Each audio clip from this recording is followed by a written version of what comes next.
What's up guys, it's Avery here. Today I had a friend reach out to me who's about to graduate from college and he told me that he's financially illiterate. And I'm not that shocked because you learn basically nothing about personal finance throughout school.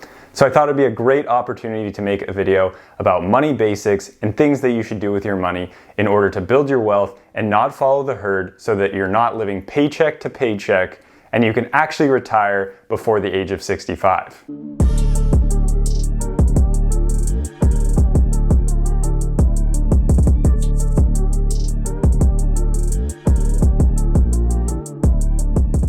Before we get into today's video, if this is your first time to the channel or if you're returning, go ahead, hit that subscribe button, and don't forget to tap that notification bell so you don't miss out on any tips for investing in real estate and things that you can do with your money in order to build your wealth.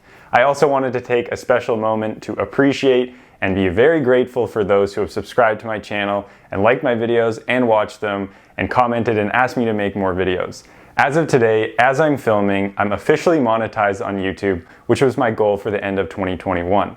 And I reached it way before the end of 2021, so I'm super grateful for you guys and thank you for watching. Even if you aren't like my friend and you're not about to graduate from school, this Money Basics video will be extremely important to you. This is something in my life that I don't really think about and kind of have it on autopilot because I just feel like it's something that everybody should do, but I realize that it's the minority of people that are doing this and not the majority. And it's because the school system has failed us to learn about personal finance and what we should actually do with our money. So please stick through the video, make sure that you know what you're doing with your money instead of following the herd so that you can get your money to work for you instead of working for money your entire life. So I'm gonna break this video up into two parts. The first being before you actually get your paycheck and how you're setting it up with your employer. And the second being when you actually get that money direct deposited into your account, what you should do with that money and what the flow of it should be. And on your first day of work, while you're there, you're going to be asked to set up your benefits and set up your 401k. And that's going to be the first thing that you're going to need to figure out once you actually start making money. The first thing that happens when you're setting up your 401k is you're going to have to allocate how much percentage you're actually putting from each paycheck into that 401k. And the first thing that you should do is 100% at least put in what the company will match. So for example, if your company is willing to match 4% of your paycheck each pay period, you need to put at minimum 4% into your 401k each pay period. Because that 4% that your company is giving you is already a 100% return on your money. It doesn't even matter when your money is in your 401k and how it's performing. You've already got a 1-to-1, 100% return if you put money in just from your company matching that amount. The next thing that's going to be happening when you're picking your 401k is you're going to have to allocate how much percentage of that money that you're allocating to your 401k into various stocks, bonds, or index funds within that 401k account. And it really doesn't matter exactly what you pick, those stocks or index funds, but don't put it in bonds. While you're young, you have so much time for any economic downturns that you really don't need to play it safe and put it in bonds. When you're getting closer to retirement and you want to make sure that your money is staying safe, that's when you allocate more towards bonds. But while you're young and you have a lot of time in the market, because market cycles will go up and down, but if you look at historical returns, it's still going to be positive over time. So just put your money into those stocks, wait it out for any of those economic downturns, and keep just putting money in there, and then you're going to be just fine because you have a lot of time in the market. The other thing that you're going to have to pick is between a traditional 401k and a Roth IRA. So a traditional 401k will not tax your money when you put it in. So if you make $500 pre-tax and allocate that towards your traditional 401k, you're going to put $500 into that 401k and it's going to grow with a starting principal of $500. But when you take it out, when you're eligible by 59.5, then you're going to get taxed on that income. The other option would be with a Roth IRA. And a Roth IRA takes the tax at what your current salary is and then puts it into that account. So when you take it out when you're eligible, you will not be taxed on that money. And the reason most people like the Roth IRA is because they're expecting that they're going to make a higher salary when they're older, so they'd rather get taxed at the lower tax bracket today than pay that tax later. The next thing that you have to look at would be the benefits that your company offers, and there's going to be a number of things that they're going to offer that are insurance-based and things that you should probably get and things that you don't necessarily need because you don't have a family and you don't have dependents. So things that you're going to want to get are going to be the disability insurance, long-term and short-term, the health insurance, as well as dental insurance. So health insurance is important, especially in the US, because there is not a great access to healthcare unless you have health insurance. And if you're under the age of 25, as well as 25, you can stay on your parents' health plan so you don't have to pay into health insurance. Me being from a different country, being Canadian, when I came to the US, I did have to pay for health insurance. So if you're like me and you need to pay for health insurance because you can't be on your parents' plan, make sure you get the shittiest one possible, the high deductible health plan, and you pair it with a health savings account. Not a flexible spending account, a health savings account, because that'll last year over year. The FSA will renew each year, and if you don't spend the money, it's gone. The health savings account is great because it's pre-tax money that you get to put in there, and anytime you actually have any sort of medical spend, you can take from that health savings account and pay for it, and it's never taxed. Now that you've set up everything with your employer, let's smash the like button. And then after that, let's take a look at what you should do with your personal balance sheet and money that's actually going into your bank account. So the first thing that's important on your personal balance sheet is finding an apartment or a place to live. And a lot of people mess up with this, especially when they're coming from college, because they were living in that disgusting dorm or that gross apartment with a bunch of friends, and there's Bud Light cans everywhere, and there's puke in the bathroom. So they really want to not be living in that style anymore. So they really get turned towards those nice apartment buildings. And the reason this happens is because of their previous living situation, as well as when you're looking on apartments.com or other places for apartments. At the top of those lists are going to be those luxury apartments because they pay for the premium offers on that site so that their ads get to the top of apartments.com so you get more eyes on it. But when you're looking for apartments, you don't need to go from living how you were in school to living in a luxury apartment and wasting a ton of money. If you're interested in learning more about how I save my income so that you can have the best opportunity to invest, check out the video up here or in the description below where I talk about great ways that you can save your money. So you're gonna need to make sure when you're finding that apartment that you don't have immediate lifestyle creep. You're going from making virtually nothing to making a decent salary, or it feels like a decent salary because you were making nothing before. Don't put all of your money towards housing. Live in modest housing, make a small jump so that you can take a lot of that savings from not having that really expensive apartment and invest that money.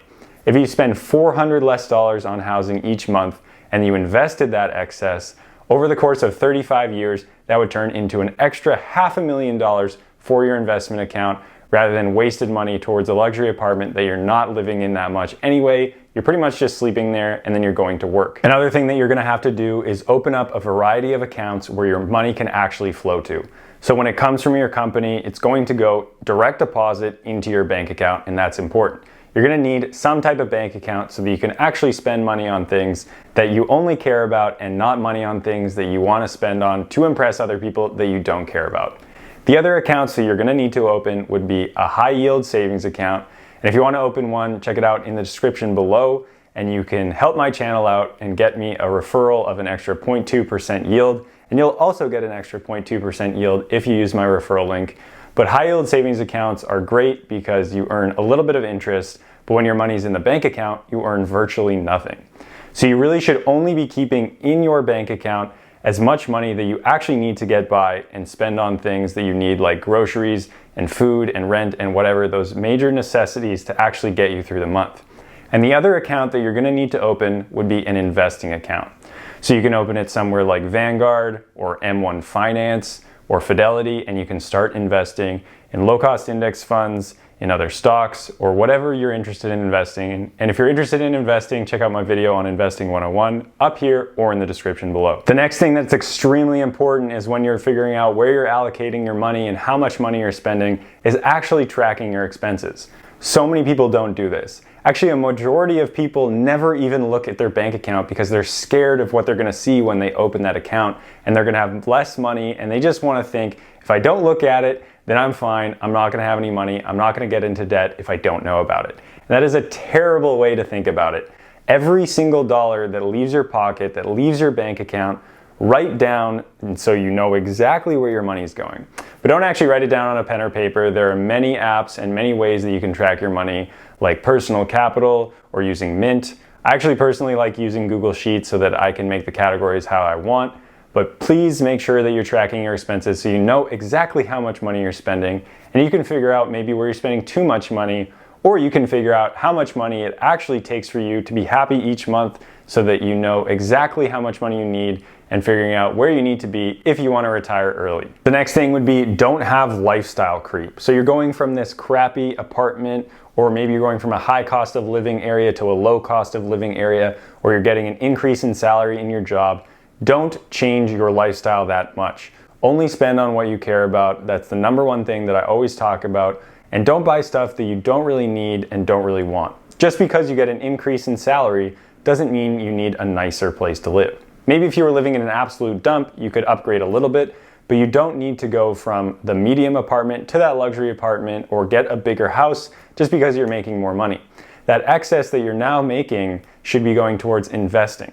Don't have lifestyle creep. Let your money work for you so that you don't have to continue working for money for your whole life. The next thing that you're gonna need is a credit card. A credit card is something that can work really well for you, or it can put you into a ton of personal debt, which is what happens to most people. A credit card is going to be different from a debit card because a debit card is linked directly to your bank account and it's going to immediately get rid of that money. A credit card is going to be credit. So a company is going to offer you a certain amount of credit for a credit card that you can spend each time that you're trying to buy something. And you're not supposed to use it all, and you're not supposed to carry a balance. Make sure if you're using a credit card, you're only buying stuff that you can afford and that you have the money for right now. Don't use it not wisely, because that's how so many people get into a crazy cycle of debt. Credit cards have a ton of interest associated with them, and people keep a revolving balance and they start getting so much debt, and it's really difficult to recover. As well as a credit card is important so that you can create a credit score. So if you're sitting at school right now and you don't have a credit card yet, get that Discover credit card, which you don't need any prior credit in order to be accepted when you apply, so that when you're going to look at an apartment and a landlord does a credit check, you actually have a credit score for them to view. Credit cards can also come with a ton of perks if you use them wisely. They have sign-up bonuses, they have travel bonuses, they have hotel or lounge access bonuses at airports. If you go buy gas or groceries, they give you some money back. So it's really important for you to get to understand what those cards are and where you can make money. And the reason why credit card companies can offer this is because there are those people who spend those credit cards and don't pay it off. So they have so much money in interest that it doesn't really matter if they're giving you, for example, $750 in free travel after you spend $4,000 in the first 3 months, like with the Chase Sapphire card. If you're interested in opening a card like that, check out my referral link in the description below. The next thing, and the biggest piece of advice that I have, especially while you're young, is invest, invest, invest. Invest as much money as possible, because while you're young and you have all of this time in the market, your money is gonna grow a lot more. If you don't start investing until 5 years later, you're gonna lose a whole 5 years of gains, of compounded interest, of money that you could have had to help you retire early or have a much better retirement. Investing is what's gonna make you wealthy. Saving money is important, but make sure that you're investing as much money as possible and making your money grow. The whole point of investing the money is so that you can actually retire well and live comfortably, so that you're not working for money your entire life. The next thing that I want to say, and something I harp on very often, is that money is not everything. Money is not what's going to make you happy. Money is something that can be a vehicle to allow you to do what you want with your life. It's not going to give you happiness. Wealth is going to come from a variety of different things, like your relationships, like your family, and being able to do what you want with your time. So make sure you're not being super aggressive about being cheap or being annoying and not wanting to do stuff with your friends because you don't want to spend money. Make sure that you spend money where it counts, spend money where it makes you happy, don't ruin your relationships over a few dollars, and make sure that you know that money isn't everything. Health is more important, time is more important, people are more important. There are a lot of things that are a lot more important than money will ever be. I hope this video helps you guys understand money basics and the flow of money and where you should actually be putting that money so that it can work for you. I hope that you're not going to get into a ton of credit card debt like the majority of people, and don't buy a house that's too expensive for you. Don't get into an apartment that's too expensive for you. Don't finance a new car that you don't need. Make sure you're spending money on what you care about so that you can invest wisely and not pay for stuff that's not going to earn you money. I really hope this video helps you guys crush your finances and crush all of your goals in your life. Thanks again for watching, and don't forget to comment, like, and subscribe. Share with your friends so that they know what to do with their money, so that they're not going to get into a crazy cycle of debt. Thanks for watching, and hope to see you guys next time.